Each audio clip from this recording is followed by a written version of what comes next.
ነገረ ቅዱሳን ምስባክ ክርስቶስ ምሕባእ ዶስ ወይስ ምግላጽ ብዝብል ክንርኢና በስመ አብ ወወልድ ወመንፈስ ቅዱስ አሐዱ አምላክ አሜን። ናይ እግዚአብሔር ቤተሰብ ናይ አዲና ናይ ቅድስት ማርያም የሓደራ ደቂ ብሉል እግዚአብሔር ፍጹም ሰላምታ ከመይ ጸኒሓትኩም ከም ናይ ኦርቶዶክስ ተዋህዶ ቤተክርስቲያንና አስተምህሮ ቅዱሳን ምስባክ ክርስቶስ ምሕባእ ዲስ ክርስቶስ ምግላጽ ዝብል ክንርኢና ሓጽር ብዝበለና ኩላኹም ክትሰምዑኒ ተስፋ ይገብር። ስለዚህ ብናይ መጽሐፍ ቅዱስ አስተምህሮ ነገረ ቅዱሳን ናይ ቅዱሳን ህይወት ታሪክ ምስባክ ናይ ቅዱሳን ገላት ተአምራት ምንጋር ክርስቶስ ምሕባእ ዶ ወይስ ምግላጽ ዝብል መጽሐፍ ቅዱስ አብነት ገርና ክንርኢና። ስለዚህ ናይ ቅዱሳን ገሊ ተአምራት ምስባክ ክርስቶስ ምሕባእ እንድሕር ተኮይኑ መጽሐፍ ቅዱስ ባዕሉ ስለዝጋበረ ይሰበኸኒ ማለት እዩ። ስለዚህ መጽሐፍ ቅዱስ ይመበገሲና መጽሐፍ ቅዱስ ይመሰረትና ከመጽሐፍ ቅዱስ ወጻኢ ካሊ አስተምህሮ የብልናን ከም ቤተክርስቲያንና። ስለዚህ ሁሉ ነገር መሰረቱ መጽሐፍ ቅዱስ እዩ። ስለዚህ መጽሐፍ ቅዱስ እንድሕር ኮይኑ መጽሐፍ ቅዱስ ስለ ቅዱሳን ስለ እግዚአብሔር እንታይ ይብልና ንርኢ ክንምኩር ኢናና ሓቢርና ንብዛ። በመጀመርያ መጽሐፍ ቅዱስ እዚ ዝጸሓፍዎ ቅዱሳን ባዕሎም እዮም። ዳርጋ መብዛሕትኡ ተጻሓፈ ብናይ ቅዱሳን ሽም ተጻሒፉ። ንምንታይ እግዚአብሔር ስርሑ ዝሰርሕ ብቅዱሳን ስለዝኾነ ጥበቡ ኃይሉ ዝግለጽ ብቅዱሳን ስለዝኾነ እግዚአብሔር ብቅዱሳን ስለዘይሓፍረሎ ስለዚህ ኩሉ ነገር ዝሰርሕ ብቅዱሳን ገይሩ ዝሰርሕ ናይ ቅዱሳን ህይወት ምስባክ ናይ እግዚአብሔር ስራሕ ምንጋር እዩ። እቶም ቅዱሳን ካብ ባዕሎም ፍሊቆም ዘምጽዎ ነገር ኣይኮነን። ንኣብነት ነቲ ግዙፍ ዝኾነ ፍልስጤማዊ ጎልያድ እግዚአብሔር ዝሰዓሮ ብዳዊት እዩ። ዳዊት ክስዕሮ ከሎ ከዓኒ ንስኻ ብብረት ብመሳርሒ ትመጸነላ ኣነ ግን ብእግዚአብሔር ብጎይታ ሰራዊት ብኡ ይመጸካ ኣለኹ ኢሉ ብእግዚአብሔር ኃይሊ ይስዒርዎ። ስለዚህ እግዚአብሔር ንጎልያድ ክስዕሮ ከሎ ብዳዊት ገይሩ እዩ። ስለዚህ እግዚአብሔር ኩሉ ግዜ ስርሑ ዝግለጽ ብቅዱሳን ስለዝኾነ ንቅዱሳን ስለዘይሓፍረሎም ኩሉ ግዜ ቅዱሳን ኣብ ንሰብ ከሉ እግዚአብሔር ንገልጾ ዳምበር እግዚአብሔር ንሓብር መጽሐፍ ቅዱስ ተሪኢና ንባዕሉ መብዛሕትኡ ብናይ ቅዱሳን ተጻሓፈ ስም ተጻሓፈ እዩ። ንኣብነት ኢያሱ ይብል መጽሐፈ መሳፍንት፣ ሳሙኤል፣ እዝራ፣ ነህምያ፣ አስቴር፣ ኢዮብ፣ ዳዊት፣ ምሳሌ፣ ኢሳያስ፣ ኤርሚያስ፣ ሕዝቅኤል፣ ዳንኤል፣ ሆሴዕ፣ ኢዩኤል፣ አሞጽ፣ አብድዮን፣ ዮናስ፣ ሚክያስ፣ ናሆም፣ ዕንባቆም፣ ሶፎንያስ፣ ዘካርያስ፣ ሚልክያስ እዚ ኣብ ብሉይ ኪዳን ብሽሞም ይተጻሒፉት መጽሐፍ። ኣብ ሓድስ ኪዳን ተሪኢና ከዓኒ ወንጌላውያን ብቅዱሳን ሽም ይተጻሒፉ ብምሉእ ወንጌል ማቴዎስ፣ ወንጌል ማርቆስ፣ ወንጌል ሉቃስ፣ ወንጌል ዮሐንስ ካብ ቆፂድና ግብረ ሐዋርያት ዝብል ንረክብ። ካብኡ ናይ ብርሃን ቅዱስ ጳውሎስ መልእክቲ፣ ካብኡ ናይ ጴጥሮስ መልእክቲ፣ ናይ ዮሐንስ መልእክቲ፣ ናይ ይሁዳ መልእክቲ እንዳበለ ናብ ራእይ ዮሐንስ ንበጽሕ። ስለዚህ መጽሐፍ ቅዱስ ባዕሉ ተጻሓፈ ብቅዱሳን ሽም እዩ። ካብኡ ናብቲ መጽሐፍ ቅዱስ ትሕዝቶ ክንከይድ ከለና እንደገና እውን መጽሐፍ ቅዱስ እዚ ናይ መን ሒዙ ተልና ቅዱሳን ኣብዝሓ ናይ ቅዱሳን ገሊ እዩ ዝጻሒፉ ዘለዉ ማለት እዩ። ስለዚህ ቅዱሳን ምስባክ ክርስቶስ ምሕባእ ንብል ተኮይና መጽሐፍ ቅዱስ ባዕሉ ክርስቶስ ሓቢኡ ኣሎ ማለት እዩ። ስለዚህ ና ዘንቆም ዘለና። ስለዚህ ናብ መጽሐፍ ቅዱስ ክንመጽእ ከለና ኣብ መጽሐፍ ቅዱስ ሙሉእ ህይወት ታሪኮም ዝተጻሓፉ እንተሪና ኣብነት አብርሃም ናይ ሙሉእ ህይወት ታሪክ ኣሎ። ስለዚህ ካብ ቦትኡ ካብ ዓዱ ወፂኡ ምስ ሳራ ክወፅእ ከሎ ድሕሪኡ ዘሎ ብሙሉእ ዝነበረ ህይወቱ ብሙሉእ ይገልጽ። ናይ ይስሐቅ፣ ናይ ያዕቆብ፣ ናይ ዮሴፍ ሙሉእ እዩ ዝገልጽ ማለት እዩ። ስለዚህ ናይ አብርሃም ኣሎ፣ ናይ ይስሐቅ ኣሎ፣ ናይ ያዕቆብ ኣሎ፣ ናይ ዳዊት፣ ናይ ዮሴፍ፣ ናይ ኤልያስ፣ ናይ ኤልሳዕ፣ ናይ ኢዮብ፣ ናይ ኖዌ እዚኣቶም ሙሉእ ህይወት ታሪኮም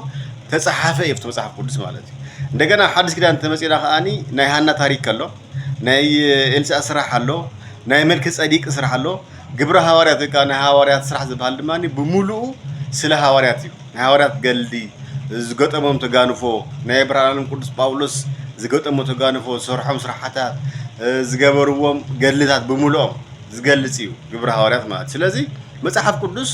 ፐርሰንት ድሕር ወሲድናዮ ኣብዝሓ ስለ ቅዱሳን ይሰበኽ ማለት እዩ። ንምንታይ ናይ እግዚአብሔር ስራሕ ብሰባት እዩ ዝግለጽ ማለት ብሰባት ስለ ዝስራሕ ማለት። ስለዚህ ቅዱሳን ምስባክ ክርስቶስ ምሕባእ እንተይኮነስ ክርስቶስ ምግላጽ እዩ ማለት። بحفشة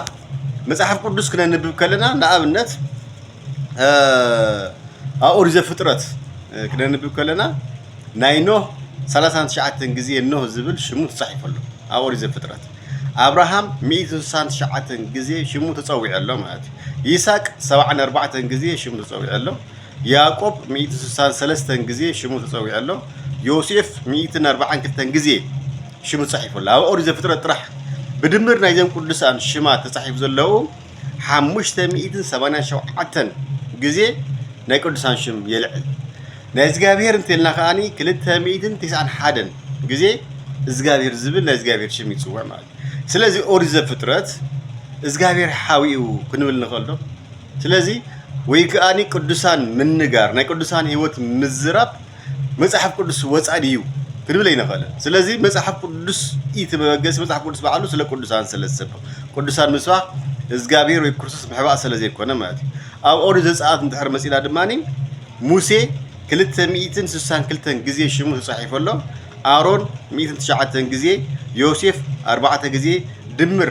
ኣብ ኦሪት ዘጸአት 395 ናይ ቅዱሳን ሽም ተጻሒፉ ኣሎ ናይ እግዚአብሔር ሽም ከኣኒ 395 ስለዚ ኦሪት ዘጸአት ክልቲኡ ማዕረ ቁጥሪ ይረከብ ኣሎ ማለት ስለዚ እዚ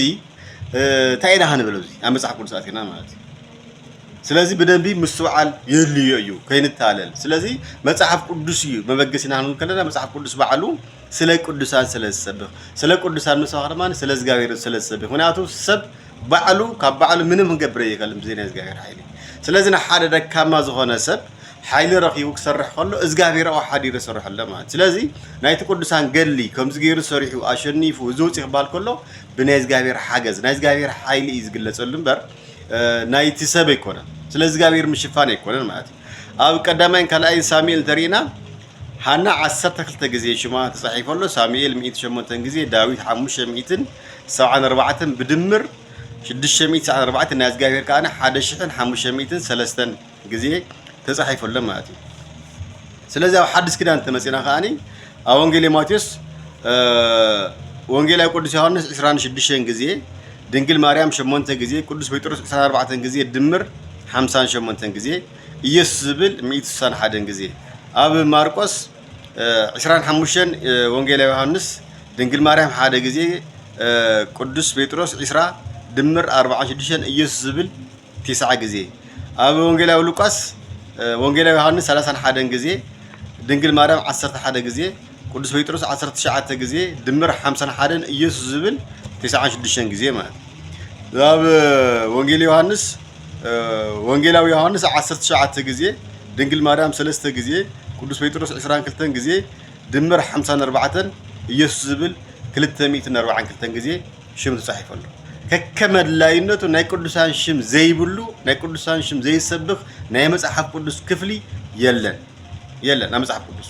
ስለዚ ናይ ቅዱሳን ዘየልዕል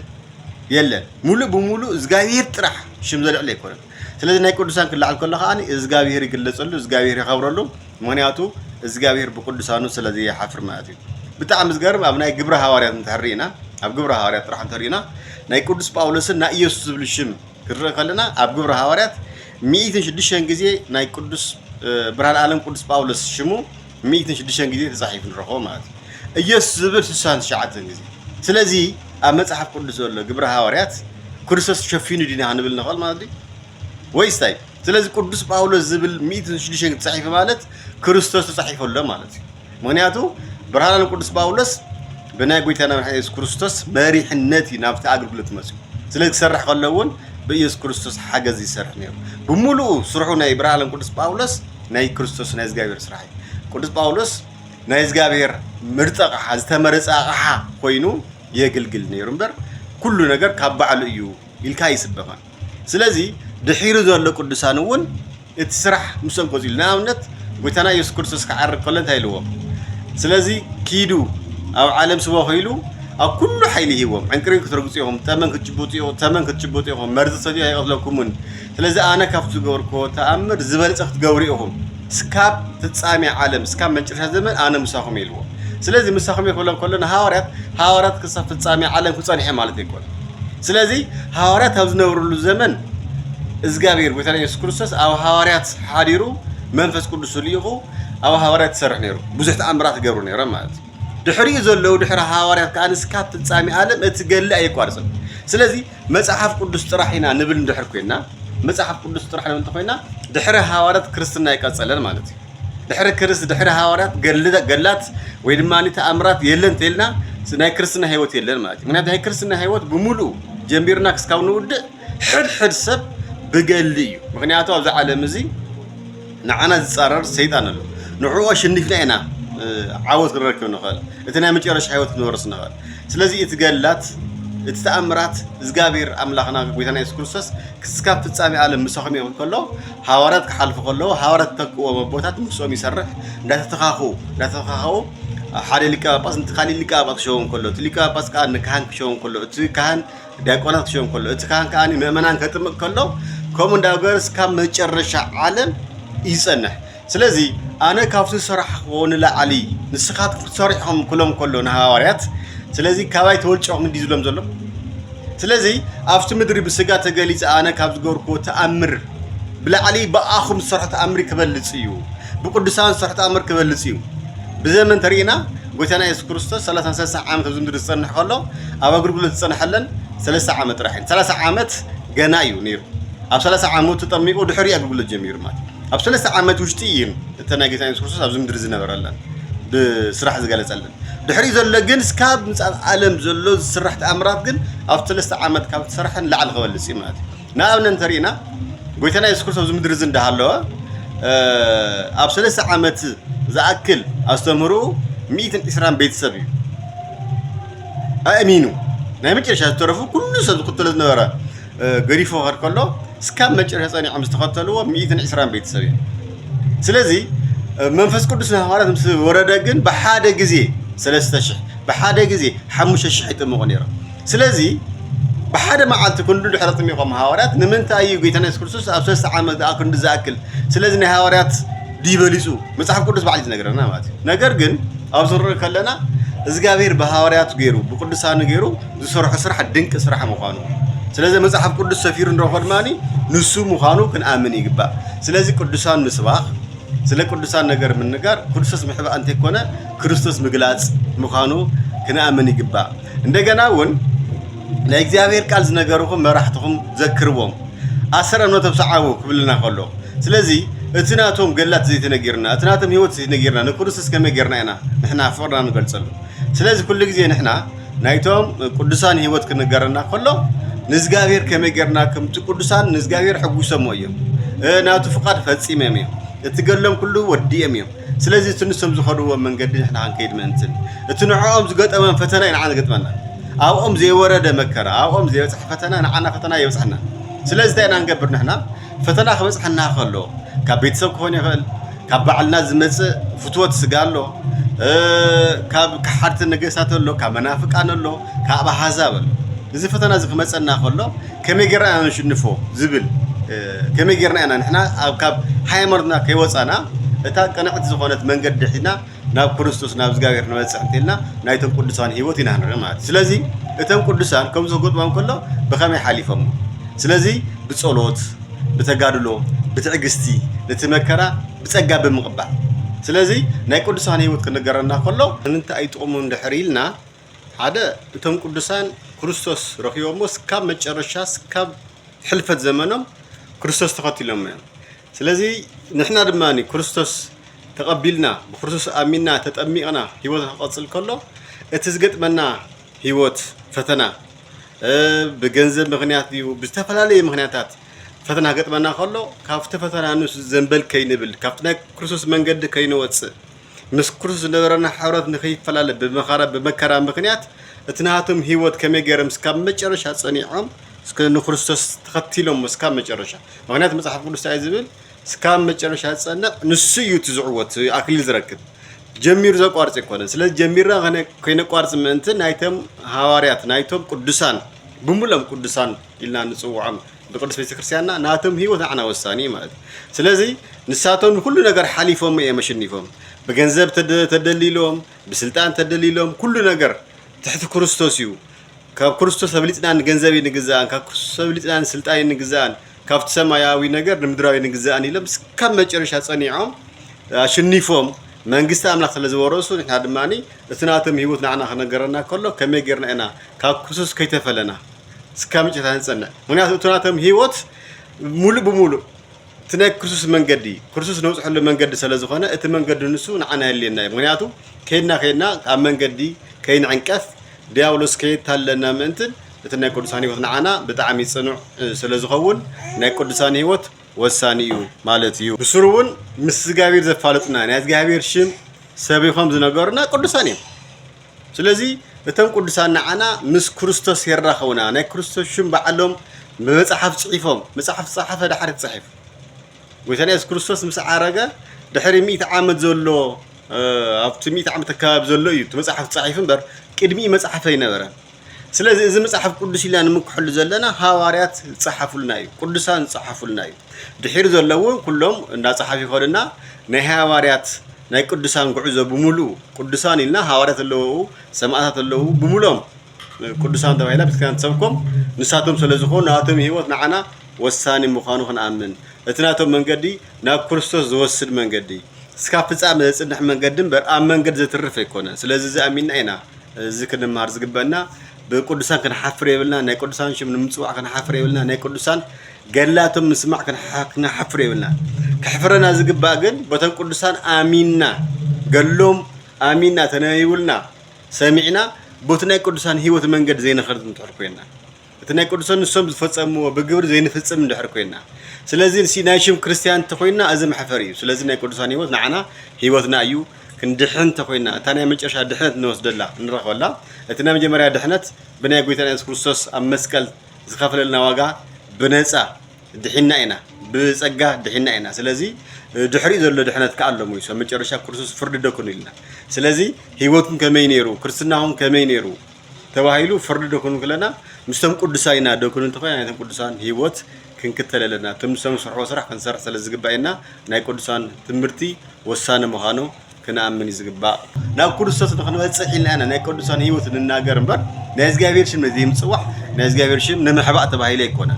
سلازي كل مسرتو كأني قويتنا يسوس كريستوس سلازي ناي كردسان قلات ناي كردسان هيوت ناي كردسان تأمر بملو مس ناي قويتنا يسوس كريستوس ناي مدحان سرح زودادر أيكونا سلازي نحنا سلا كردسان كنقر كلنا نايز غافير زلنا فقرن نايز غافير كان بزبالتsa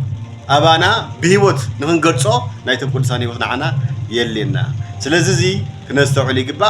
ملكت باولوس نابسب إبراويان معرف 10 تايبل معرف 10 تايبل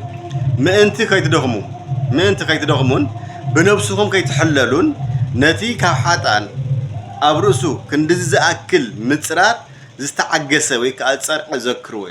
سلازي نتم صنعو نوعهم ذكروهم نوعهم مسلو زبل قالنا نوصل مات لذي اب ملكت باولوس نابسب إبراويان معرف 10 قطر شوعات تاي زبل نتم قال املاح زنغورهم مراحتهم ذكروهم سلازي اثر امنتهم كاسعو سلازي بمغوار نوعهم مسلوهم ناتهم اسا تخطلوا زي مصحف كله سلازي قدسان مسواخ كريستوس محبا زغابير محبات يكونس ناي زغابير صراح مغلاصن زغابير مغلاصن كريستوس بزلص زغلصلن بخولن ስለዝኾነ ናይ ቅዱሳን ገላት ካብ ምስማዕ ናይ ቅዱሳን ህይወት ካብ ምስማዕ ክንስከፍን ክንሓፍርን የብልና መጽሐፍ ቅዱሳዊ አስተምህሮ ስለዝኾነ እዛ ቅድስት ቤተክርስቲያን አድማኒ ካብ መጽሐፍ ቅዱስ ወፂ አይትፈልጥ ለስተመራ ኩሉ መጽሐፍ ቅዱስ በደንብ ተነወ ነርና ሙሉ ህይወት ታሪክ ናይ ቅዱሳን ዝመልአ እንበር ጥራሕ ናይ ዝጋቢር ይኮነ ስለዚ ካብ መጽሐፍ ቅዱስ ወፃና ከም ዘይኮና አስተውዒልና بوزي خن مرح يقبا سلا سمع خمني مسجد وسلا زجاجر ولا تدنقل ولا مسكول خور يغني له